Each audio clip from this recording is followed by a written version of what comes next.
উপস্থিত সবাইকে শুভ সন্ধ্যা। আমার কথা কি সকলে শুনতে পাচ্ছেন? ইয়েস। ওকে ওকে, ঠিক জি আছে। স্যার। স্ক্রিন কি দেখা যাচ্ছে? Yes sir. জি স্যার, দেখা যাচ্ছে। আমরা তাহলে আর দীর্ঘায়িত না করে টাইমের অলরেডি একটু ওভারও হয়ে গেছে। আমরা এখানে আজকে যারা উপস্থিত হয়েছে এখানে দুই রকমের স্টুডেন্ট আছে। আমি টোটালি আগে থাকতে একটু ব্রিফ করে দিই। এটা আহ, কিছু স্টুডেন্টের জন্য হবে তৃতীয় স্টেজ আর কিছু স্টুডেন্টের জন্য হবে দ্বিতীয় স্টেজ। কারণটা কি?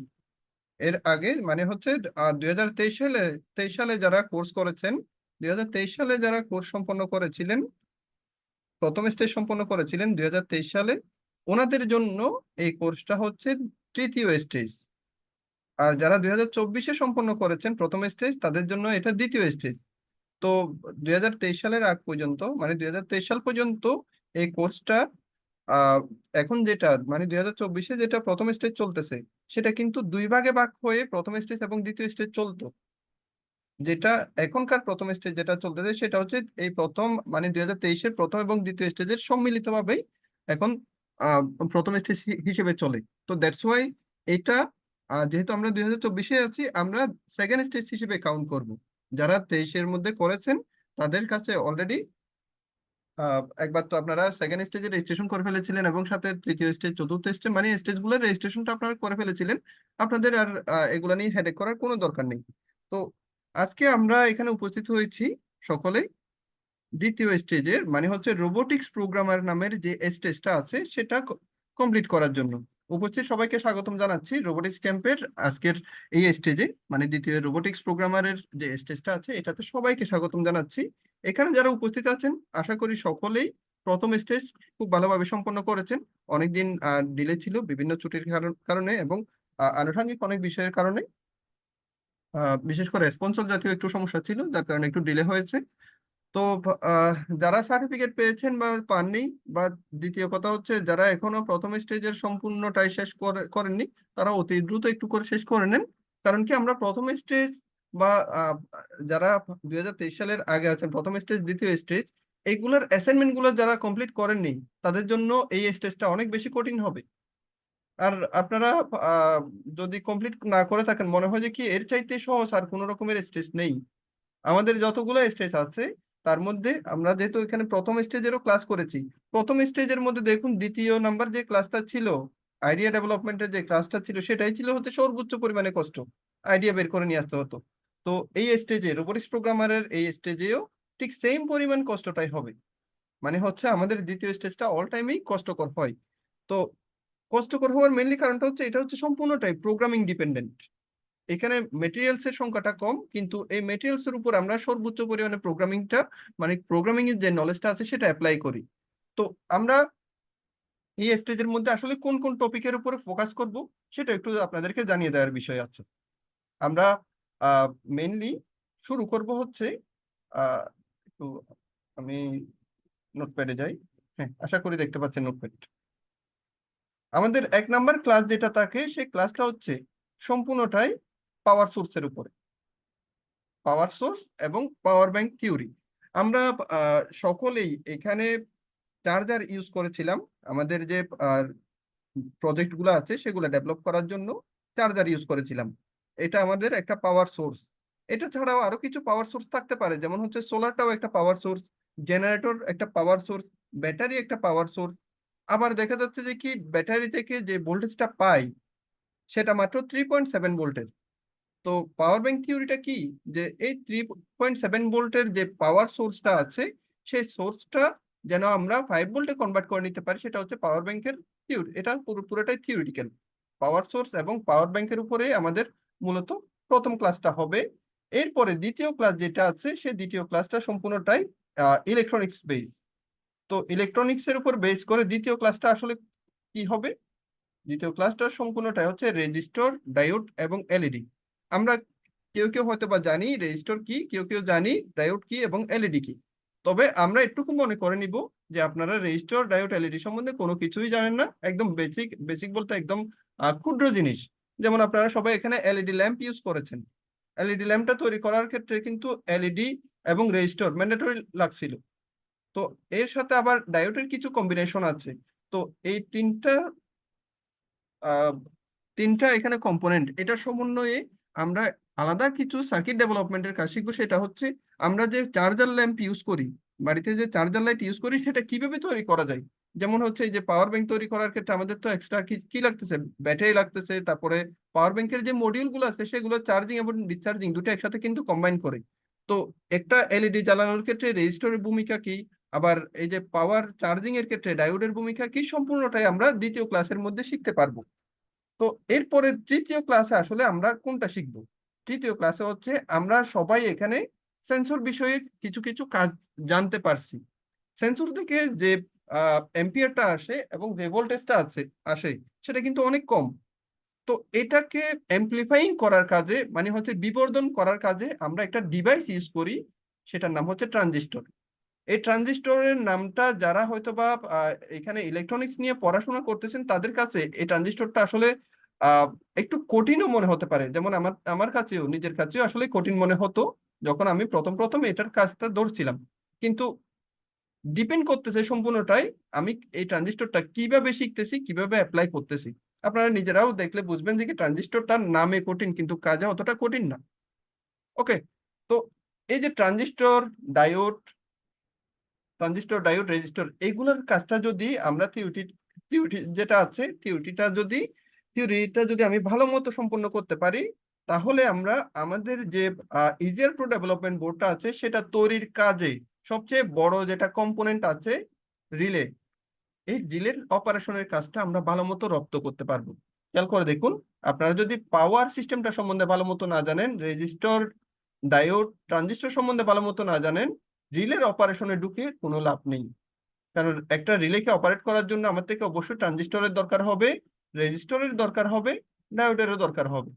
তো যাই হোক, আমরা চতুর্থ ক্লাস পর্যন্ত আমরা কি রাখতেছি, এই জিনিসটা সম্পূর্ণটা থিওরিটিক্যাল। এর পরবর্তীতে আমরা চলে যাব হচ্ছে পঞ্চম ক্লাসে। পঞ্চম ক্লাসে আমরা কি করব, আমাদের কাছে কারো কাছে কিন্তু কোনো রকমের এখন মেজারিং ইনস্ট্রুমেন্ট নেই।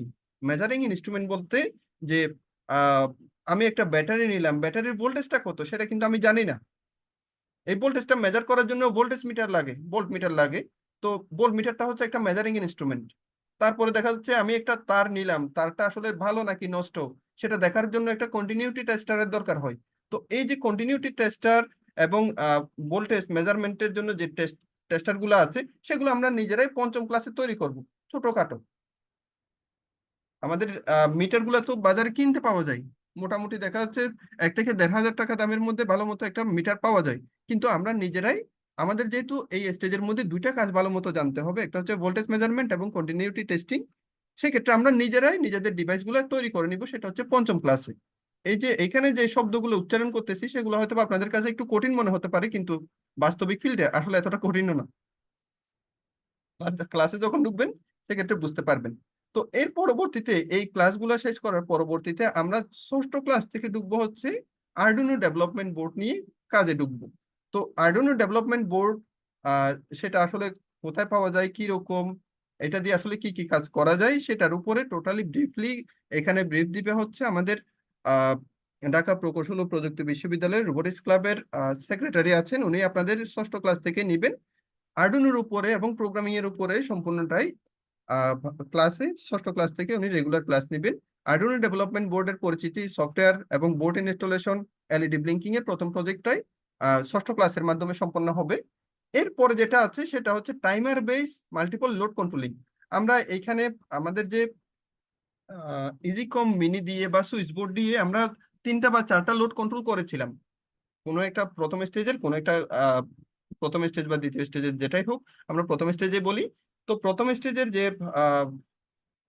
কোর্সটা ছিল সেই কোর্সের মধ্যে মেবি অষ্টম ক্লাসে এরকম একটা ছিল, মাল্টিপল লোড কন্ট্রোলিং বিয়া সুইচ বোর্ড অথবা ইজিকম মিনি এরকম একটা ছিল।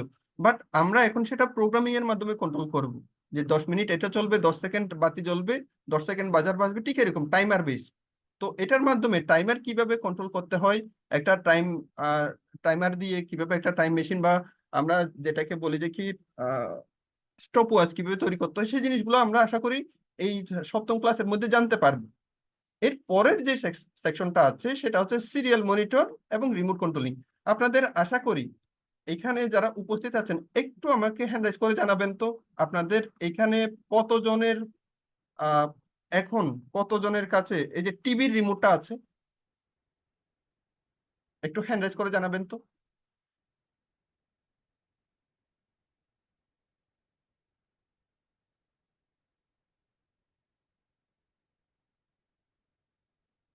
তো এই যে অষ্টম ক্লাসের যে বিষয়টা আছে সেটা হচ্ছে এই যে টিভি রিমোট দিয়ে যে আমরা ক্লিক করতেছি, টিভি রিমোটের মাধ্যমে কি করলাম যে টিভিটার চ্যানেল চেঞ্জ করতেছি, এটা অ্যাকচুয়ালি টিভি রিমোট থেকে একটা ফ্রিকোয়েন্সি যাচ্ছে কোথায়, টিভিতে যাচ্ছে। ওই ফ্রিকোয়েন্সিটা রিসিভ করার পরে টেলিভিশন বুঝতে পারতেছে যে ভলিউমটা রাইজ করতে বলতেছে বা ভলিউমটা লো করতে বলতেছে বা চ্যানেল চেঞ্জ করতে বলতেছে, সেটা কিন্তু কন্ট্রোলারে বুঝতে পারে।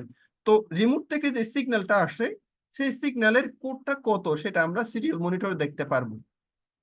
তো এই যে রিমোট কন্ট্রোলটাকে এক কথায় বলতে গেলে রিমোট কন্ট্রোলারের যে সিগন্যালটা আছে সেটা ডিকোডিং সিস্টেমটা আমরা অষ্টম ক্লাসের মধ্যে জানতে পারবো। খেয়াল করে দেখুন আমরা রিমোট কন্ট্রোল নিয়ে কিন্তু কাজ করতেছি, আরো সামনে আরো কিছু আছে, আমি সেটাতে যাই। এর পরে যেটা কাজ আছে সেটা হচ্ছে আপনারা দেখে থাকবেন এলসিডি ডিসপ্লে। এলসিডি ডিসপ্লেতে দেখা যাচ্ছে বিভিন্ন রকমের নাম শো করতেছে বা বিভিন্ন স্ট্যাটাস গুলা শো করতেছে। আমরা এই এলসিডি ডিসপ্লেতে কিভাবে প্রিন্টিং করতে হয়, নিজের নাম হোক বা কোনো একটা সেন্সরের অবস্থা হোক, বা দেখা যাচ্ছে যে কি আমরা যে স্টপ ওয়াচের কথা বললাম সেই স্টপ ওয়াচটাও আমরা চাইলে কোথায় এলসিডি তে যেন প্রিন্ট করতে পারি, সেটাই আমরা নবম ক্লাসের মধ্যে শিখতে পারবো। এর পরবর্তীতে আছে এখন যে টেম্পারেচার চলতেছে বা আমাদের পরিবেশের হিউমিডিটি কত আছে, টেম্পারেচার কত আছে, এটা দেখার জন্য আমরা এক্সট্রা কিছু মিটার ইউজ করি। কিন্তু আমরা যখন দশম ক্লাসে উঠবো তখন আমরা ডিএসটি-11 নামের যে সেন্সরটা আছে সেটা কি করে, ডিজিটাল, এটার নামটা হচ্ছে digital humidity and temperature sensor. তো এই সেন্সরটার মাধ্যমে আমরা আমাদের পরিবেশের বর্তমানে টেম্পারেচারটা কত আছে বা হিউমিডিটি কত আছে সেটা দেখতে পারবো। এবং এই যে এলসিডির কাজটা যেহেতু আমরা আগের ক্লাসে শিখে ফেলছি, সেক্ষেত্রে আমরা করব কি, এই যে ডিএসটি সেন্সরের যে ডাটাটা আছে সেটা আমরা এলসিডি তেই প্রিন্ট করে দেখবো। আমাদের নিজেদের বাড়িতেই দেখবো যে কি বাড়ির টেম্পারেচারটা এখন কত চলতেছে, হিউমিডিটি এখন কত আসতেছে, সেই সব বিষয় সম্বন্ধে আমরা কি করতে পারবো, জানতে পারবো। ওকে, আমি নেক্সটে যাই। নেক্সটের যে ক্লাসটা আছে সেটা হচ্ছে সম্পূর্ণটাই আল্ট্রাসনিক সেন্সরের উপরে। আপনারা হয়তো বা নাম শুনে থাকবেন যে আল্ট্রাসনিক সেন্সর বা মোশন মোশন সেন্সর না, এটাকে বলা হয় হচ্ছে সোনার সেন্সর। আমরা আল্ট্রাসনিক সেন্সরে বলে থাকি। এই আল্ট্রাসনিক সেন্সরটা হচ্ছে শব্দের যে প্রতিধ্বনি আসে সেই সিস্টেমে কিন্তু কাজ করে। এটাকে আমরা চাইলে অবস্টাকল সিস্টেমে ইউজ করতে পারি অথবা ডিস্টেন্স মেজারমেন্ট হিসেবে ইউজ করতে পারি। তো আমরা এলসিডি তে যেহেতু ডিএসটি-11 সেন্সরের রিডিংটা নিতে পারছি, আল্ট্রাসনিক সেন্সর যেটা আছে সেটার মাধ্যমে কত দূরত্বে, মানে আমার চোখের সামনে বা আমার বডি থেকে কত দূরে দেয়াল আছে সেটাও আমরা ডিটেক্ট করতে পারবো। তো এটার কোরেসপন্ডিং এ যদি আমরা আরো কিছু হিসাব করতে চাই, কি কি প্রজেক্ট করা যায়, যেমন হচ্ছে যে কি ওয়াটার পাম্পের যে কাজটা আছে সেটা আমরা করতে পারি, যে পানির লেভেল কতটুকু আছে সেটার উপর মেজারমেন্ট করে পাম্প অন অফ করা, একটা গেল। এর পরবর্তীতে ব্লাইন্ড মানে হচ্ছে যারা অন্ধ আছে তারা যেন সামনে কোনো দেওয়ালের সাথে ধাক্কা না খায় সেই ব্যবস্থাটা আমরা করতে পারি। মিনিমাম একটা ডিস্টেন্সের মধ্যে আসলে একটা বাজার বাজায় দিবে, এরকম কাজটাও আমরা করতে পারি।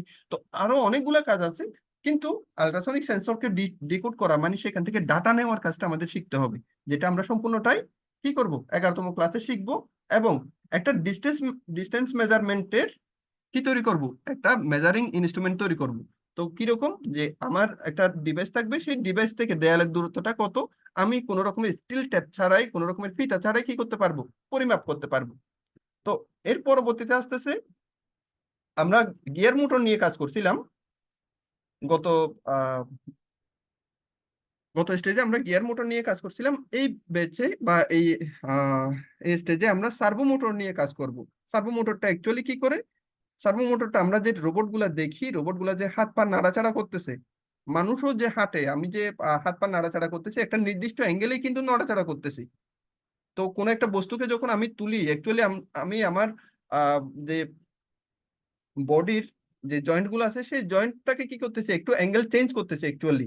তো এখানে প্রত্যেকটা জয়েন্টে এক একটা রোবটের প্রত্যেকটা জয়েন্টের মধ্যে এক এক রকমের মোটর ইনস্টল করে, সেখানে সার্ভো মোটরটা সবচেয়ে বেশি পরিমাণে কাজে লাগে। তো আমরা এই স্টেজের মধ্যে সার্ভো মোটরের যে অপারেশনটা আছে সেটা শিখবো। এর পরবর্তীতে একদম লাস্টে যেটা করব সেটা হচ্ছে আমি আমার নিজের বাড়িতে যা শিখলাম, এই স্টেজের মধ্যে যা যা কিছু শিখলাম, তাতে আমার বাড়ির মানুষ যারা আছে তারা আসলে কতটুকু উপকৃত হলো। আমি আমার রুমের মধ্যে শুয়ে আছি, দেখা যাচ্ছে যে কি কিছুদিন আগেও দেখা যাচ্ছে যে কি মশার উপদ্রব, এটা তো অল টাইমে চলে, এটা নতুন করে বলার কিছু না। তো মশারির ভিতর ঢুকে গেলাম, লাইট বন্ধ করতে ভুলে গেলাম। তো আমার ক্ষেত্রে দেখা যাচ্ছে যে কি আমি হয়তো বা মোবাইল ইউজ করে আমরা ইজিকম মিনি যেটা আছে সেটা দিয়ে হয়তো বা কোনো একটা কাজ করতে পারি, কিন্তু বাড়িতে যে আহ, বৃদ্ধরা আছেন ওনারা কিন্তু মোবাইল ইউজ করতে এতটা অভ্যস্ত না, কিন্তু ওনারা টিভির রিমোটটা ক্লিক করতে যথেষ্ট অভ্যস্ত আছে। তো আমরা কি করব, একদম লাস্টে এসে যে 13তম ক্লাসটা আছে, সেই 13তম ক্লাসে এসে আমরা নিজেদের বাড়ির জন্য একটা অ্যাপ্লায়েন্স তৈরি করে দিব, যেটা হচ্ছে ফাইনাল প্রজেক্ট। সেটা হচ্ছে রিমোট কন্ট্রোলড হোম অ্যাপ্লায়েন্স। আপনারা কি করবেন, আপনাদের যে কোনো একটা রুমে বা প্রত্যেকটা রুমে হতে পারে, সেটা ডিপেন্ড করতেছে আপনাদের উপরে, যে আমাদের যে 220 ভোল্টের যে এসি লোড গুলো আছে, এটাতে অবশ্যই আপনাদের সিনিয়র কেউ একজনের হেল্প লাগবে যারা আসলে এসি লাইনে কাজ করে। তো কাজটা খুবই সহজ, আপনারা আপনাদেরকে একটু করে দেখিয়ে দিলে, এবং আহ, যারা টেকনিশিয়ান আছে তাদের হেল্প অবশ্যই লাগবে, কারণ আপনারা 220 ভোল্টে কাজ করবেন। যারা জুনিয়র আছেন তাদের ক্ষেত্রে অবশ্যই সিনিয়রদের প্রয়োজন হবে। তো শুধুমাত্র 220 ভোল্টের যে কানেকশন গুলো আছে সেই কানেকশন গুলা আসলে অনেক ইজি, হয়তো বা বলতে অনেক কঠিন মনে হচ্ছে, যখন আপনারা প্র্যাকটিক্যালি কাজ করবেন, ইভেন আপনারা যতগুলো স্টেজ সম্পন্ন করেছেন, থিওরিটিক্যাল যে ফাংশন গুলো আছে বা যেভাবে আমরা এক্সপ্রেস করি তার চাইতে প্র্যাকটিক্যালটা কিন্তু অনেক সহজ ছিল, এবং অল টাইমে সহজ থাকে। তো এখানে আপনারা যে কাজটা করবেন, আপনার নিজের বাড়ির জন্য রিমোট কন্ট্রোল একটা সিস্টেম তৈরি করে দিবেন, যেটাতে আপনার বাবা মা হোক, আপনার দাদা দাদি হোক, তাদের রুমে ইনস্টল করে দিবেন, যাতে তারা নিজের বেড থেকে উঠার আগে বাতিটা যেন জ্বালা দিতে পারে, গরম লাগলে ফ্যান যেন চালু করে দিতে পারে, আবার বন্ধ করে দিতে পারে, এইভাবেই যেন তৈরি তৈরি করে দেন। আর এগুলোর জন্য আমরা টোটাল সময় নিচ্ছি, টোটাল 13টা ক্লাস। এই 13টা ক্লাসটা আপনারা অবশ্যই এই যে সামনের পুরা একটা মাসের মধ্যে আমরা এটা সম্পন্ন করব। এটার এই ক্লাসগুলার গত স্টেজগুলোতে যেভাবে রেকর্ড গুলা ছিল, ঠিক একইভাবে রেকর্ডিং গুলা থেকে যাবে। এখন এখানে যে আলোচ্য বিষয়গুলো আছে সেটা হচ্ছে আমরা আমাদের যে কোর্সের যে কারিকুলামটা আছে বা মডিউল যেটা আছে, সেই মডিউল আকারে আপনাদেরকে টাইম শিডিউল আকার দিয়ে দিব। আমাদের এই ক্লাসগুলার সবচেয়ে বড় উদ্দেশ্য, মানে এই স্টেজের সবচেয়ে বড় উদ্দেশ্য হচ্ছে আপনাদেরকে প্রোগ্রামিং এর বিষয়গুলো সম্বন্ধে ভালো মতো নলেজ দেয়া। তো যার কারণে আপনারা প্রোগ্রামিং প্র্যাকটিসটা খুব বেশি করবেন। এই জায়গাতে আমরা প্রোগ্রামিং এর জন্য সেক্টরটা সবচেয়ে বেশি রাখছি। এখানে দেখুন, শুধুমাত্র LCD printing, LCD printing, DST sensor, শুধুমাত্র একটা সেন্সরকে রিড করার জন্য পুরো একটা ক্লাস। অ্যাকচুয়ালি এই সেন্সরের মাধ্যমে আপনারা সিরিয়াল মনিটরও দেখতে পারবেন, আপনারা চাইলে মাল্টিপল লোড যেগুলো আছে সেগুলো কন্ট্রোল করতে পারবেন। কিরকম, যে ডিএসটি সেন্সর টেম্পারেচার বেড়ে গেলে যেন আমার একটা কি হয়, ফ্যান চালু হয়ে যায়, সেই কাজটাও কিন্তু আপনারা এই ডিএসটি সেন্সর দিয়ে করতে পারবেন। মাল্টিপল কাজ করা যায়, কিন্তু মাল্টিপল ভাবে কাজ করার জন্য প্রথম স্টেজে বা দ্বিতীয় স্টেজে, না আমি প্রথম স্টেজের কথাই বলি, প্রথম স্টেজে যেভাবে আসলে খুব হাই স্পিডে টানা হয়েছিল, দ্বিতীয় স্টেজ কিন্তু এইভাবে হাই স্পিডে টানা হবে না, কারণ কি এটা অনেক বেশি প্র্যাকটিসের প্রয়োজন। তো এই স্টেজে আপনারা যে কাজটা করবেন, যে সপ্তাহে শুধুমাত্র 2টা দিন ক্লাস হবে, সপ্তাহে 2টা দিন ক্লাস হবে। বাকি দিনগুলা আপনারা অবশ্যই নিজের এক্সারসাইজের জন্য রাখবেন, নিজের এক্সারসাইজের জন্য। এখানে আমরা অনেক প্রজেক্ট দিব, হয়তো বা দেখা যাচ্ছে সেন্সর রিডিং, শুধুমাত্র যেহেতু আমাদের একটা কারিকুলামে আছে, কারিকুলাম অনুযায়ী আপনাদেরকে একটা যেহেতু আমাদেরকে প্রজেক্ট দেখাতে হবে, সেক্ষেত্রে ডিএসটি সেন্সর থেকে আপনার রিডিং আসতেছে, সেটা এলসিডি সেন্সরে দেখাবেন, আপনার ট্রেনার হয়তো বা আপনাকে এটাই বলবে। কিন্তু আপনারা নিজেরা নিজেরা আরো কিছু এক্সপান্ড, আরো কিছু অতিরিক্ত ট্রাই করে দেখবেন, যে ডিএসটি সেন্সর দিয়ে যে টেম্পারেচারটা পেলাম, এটা দিয়ে আসলে আরো কি কি করা যায়। যদিও বা আপনাদের ট্রেনার এই বিষয় সম্বন্ধে আরো কিছু বলে দিবে, যে শুধুমাত্র সেন্সর রিডিং নিয়ে প্রিন্ট করা না, সাথে সাথে আপনারা চাইলে লোড কিভাবে কন্ট্রোল করতে হয়, আমরা ইফেলস এর ফাংশন শিখছি, সেটাও কিভাবে অ্যাপ্লাই করতে হয় সেটা সম্বন্ধে জানবো। তো এই কাজগুলো করার জন্য আমরা অবশ্যই যে আর্ডুইনো ডেভেলপমেন্ট বোর্ড আছে এইগুলো সম্বন্ধে, এই যে আর্ডুইনো ডেভেলপমেন্ট বোর্ড, এই আর্ডুইনো ডেভেলপমেন্ট বোর্ড সম্বন্ধে আপনাদেরকে একটু করে ব্রিফ করি। আমি একটু ব্রাউজারে ঢুকি।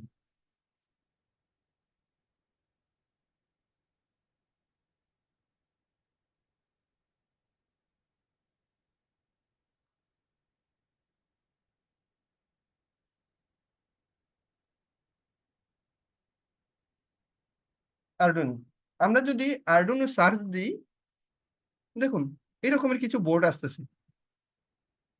আর্ডুইনোর যে কয়েকটা জাত আছে বা যে কয়েকটা ডেভেলপমেন্ট বোর্ড আছে, তার মধ্যে সবচেয়ে বেশি জনপ্রিয় হচ্ছে এই আর্ডুইনো ইউএনওটা। আর্ডুইনো ইউএনও যেটা আছে সেটা হচ্ছে সবচেয়ে বেশি জনপ্রিয়, বাট এটা শুধুমাত্র টেস্টিং পারপাস। এটা ডিরেক্টলি যদি আমরা কোনো একটা, যেমন আমি যেটা আপনাদেরকে কিছুক্ষণ আগে বললাম, নিজের বাড়িতে অ্যাপ্লাই করবেন, এটা সরাসরি বাড়িতে অ্যাপ্লাই করতে গেলে কিন্তু হিউজ জায়গা নিয়ে নেয়। আর সবচেয়ে বড় কথাটা হচ্ছে এটা কোনো রকমের ব্রেডবোর্ডে সরাসরি বসানো যায় না। সাইজটাও একটু বড়, দামটাও বেশি। এর চাইতে আরো বেশি যেটা দামি আছে, আমি এই যে এই জায়গাতে দেখাই।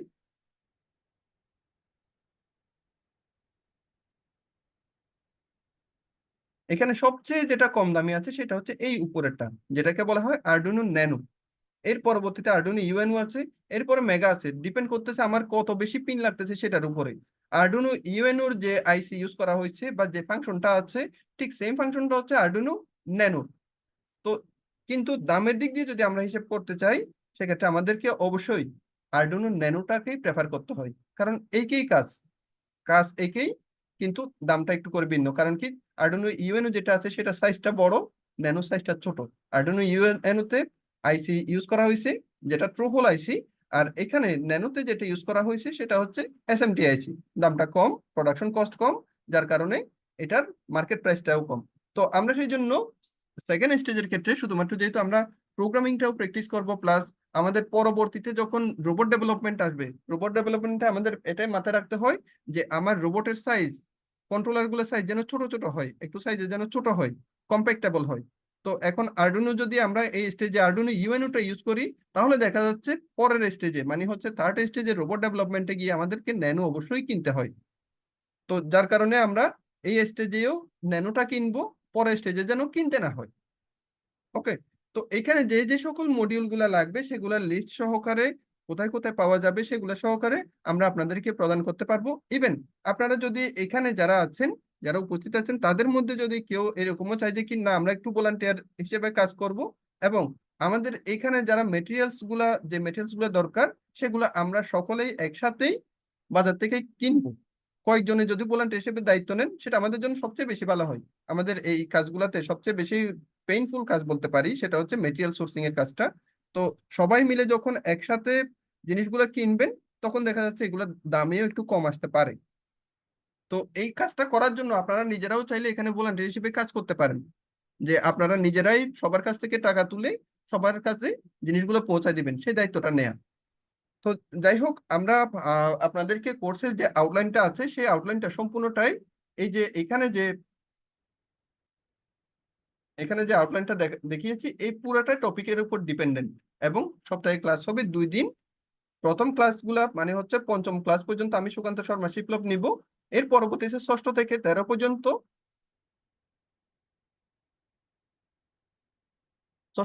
পর্যন্ত, অন্য আরেকজনে নিবে। তো আর সমস্ত কিছুর বিষয় যতগুলা এখানে ব্রিফ করলাম, এখানকার ভিতর থেকে আপনাদের যদি কোনো রকমের প্রশ্ন থেকে থাকে, একটু করে হ্যান্ড রাইজ করে জানাতে পারেন। আচ্ছা আচ্ছা, একটু আরেকটা বিষয় আছে, এখানে আরেকটা বিষয় জানার আছে, সেটা হচ্ছে আহ আমরা প্রথম স্টেজে রেজিস্ট্রেশন করেছি। আশা করি এখানে আহ, যারা ক্লিয়ারেন্স ফর্মটা ফিল আপ করেছেন, সকলের কাছে সনদপত্রটা পৌঁছে যাবে। অনেকের ক্ষেত্রে ইমার্জেন্সি হয়, কারণ কি বিভিন্ন জায়গায় অ্যাপ্লাই করার জন্য একটা সনদের দরকার হয়। তো আমাদের দ্বিতীয় স্টেজেও সনদ আছে, তৃতীয় স্টেজেও, চতুর্থ, পঞ্চম স্টেজেও সনদ আছে। এখন আমরা যে কাজটা করি, প্রতিটা স্টেজের মধ্যে সনদটা পাঠাই দেওয়ার চাইতে দ্বিতীয় স্টেজ, তৃতীয় এবং চতুর্থ এগুলো কি করে একসাথে পাঠাই, যাতে কি হয়, কুরিয়ার কস্টিং যেটা আছে সেটা যেন প্রতিবার না যায়। তো এখন আপনাদের কাছ থেকে একটা সমীক্ষা নেওয়ার আছে, যেটা আপনারা আমাকে চ্যাটিং এ জানাবেন। সেটা হচ্ছে আমরা কি দ্বিতীয় স্টেজের সার্টিফিকেট দ্বিতীয় স্টেজে পাঠিয়ে দিলে বেটার হবে, নাকি সবগুলা একসাথে খরচ কমিয়ে আমরা চতুর্থ স্টেজে একসাথে পাঠানোটা বেটার হবে? আপনারা নিজেরা একটু চ্যাটের মধ্যে ওপিনিয়নটা জানান।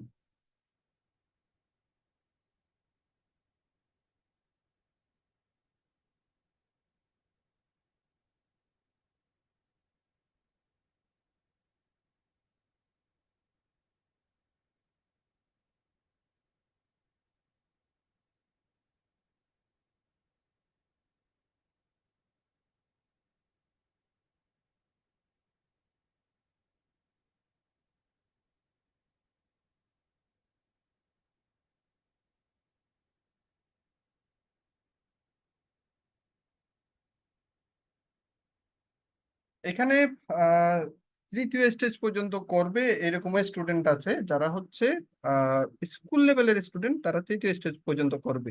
তো কোনো সমস্যা নেই। আমরা যে কাজটা করব, আপনাদের যদি আলাদা আলাদা দরকার হয়, আলাদা আলাদা ভাবে নিবেন। যদি দেখা যাচ্ছে যে কি পুরোটাই একসাথে নেওয়ার, তাহলে একসাথে নিবেন। পুরোটাই একসাথে নিলে কি পরিমাণে কস্টিং আসবে, আলাদা আলাদা নিলে কি পরিমাণে কস্টিং আসবে, সেটা টোটালটা আমরা হিসাব করে আপনাদেরকে চ্যাটের মধ্যে জানাই দিব। কারণ আলাদা আলাদা নিতে গেলে দেখা যাচ্ছে যে কি কুরিয়ার কস্টিংটা বারবার আসবে, সেক্ষেত্রে কুরিয়ার কস্টিংটা আলাদাভাবে যোগ হবে। আবার যদি দেখা যাচ্ছে একসাথে নেন, সেক্ষেত্রে কুরিয়ার কস্টিং আসবে শুধুমাত্র একবার। তো একবার যেহেতু আসে, এখন শুধুমাত্র প্রিন্টিং খরচটা, প্যাকেজিং খরচটা একটুকু পর্যন্ত আসে, সেটা অনেক কমে যায়। সেটা আসলে অনেক কমে। তো যে যেটা চাই আমরা সেটার উপর ডিপেন্ড করে আপনাদেরকে কস্টিংটা জানাবো। আপনারা আপনাদের পছন্দসই অপশন অনুযায়ী আপনারা করে নেবেন, সেটা পুরোটাই আপনাদের উপর ডিপেন্ডেন্ট। আমি এখানে যারা উপস্থিত আছে, আহ কতজন, ওকে, যারা উপস্থিত আছে, যদি আপনাদের কোনো রকমের প্রশ্ন থেকে থাকে, একটু করে হ্যান্ড রাইজ করে জানাবেন। আমরা শিডিউলটা আপনাদেরকে জানাই দিচ্ছি, সম্পূর্ণটা শিডিউল।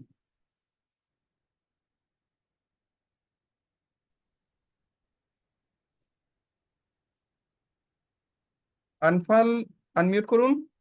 আসসালামু আলাইকুম স্যার। ওয়ালাইকুম আসসালাম। সুব্রত, রেডি থাকবেন। স্যার আমার কাছে তো আরডুইনো উনো আছে, আমার কি আবার ন্যানো কিনা লাগবে? আরডুইনো উনো আছে, ন্যানো কিনা লাগবে কিনা, আমাদের যিনি ট্রেনার আছেন উনি ন্যানো ইউজ করবেন। এবং ওকে তার স্টেজে গিয়ে আপনার থেকে ন্যানো কিনতেই হবে। কারণ কি লাইন ফলোয়িং রোবট ওকে যখন তৈরি করবেন, সেটার জন্য অবশ্যই ইয়াটার দরকার হবে, ন্যানো ওকে দরকার স্যার, হবে। বুঝছি বুঝছি আরডুইনো বুঝছি। ইউএনও-তে অ্যানালগ পিন আছে মেবি 6টা ইউএনও-তে, আর ন্যানোতে আছে সরাসরি 8টা। জি জি, বুঝতে পেরেছি, সমস্যা নেই। ওকে স্যার, আসসালামু আলাইকুম স্যার। ওয়ালাইকুম আসসালাম। সুব্রত, আনমিউট করুন। মুজিবুর, রেডি থাকবেন। স্যার নমস্কার। নমস্কার। তা আমি একটু গত স্টেজের কথা বলবো। সেটা হচ্ছে অ্যাসাইনমেন্ট সব কমপ্লিট করেছি। এখন ইজি কম মিনি দিয়ে সব লোড চালাতে পেরেছি, কিন্তু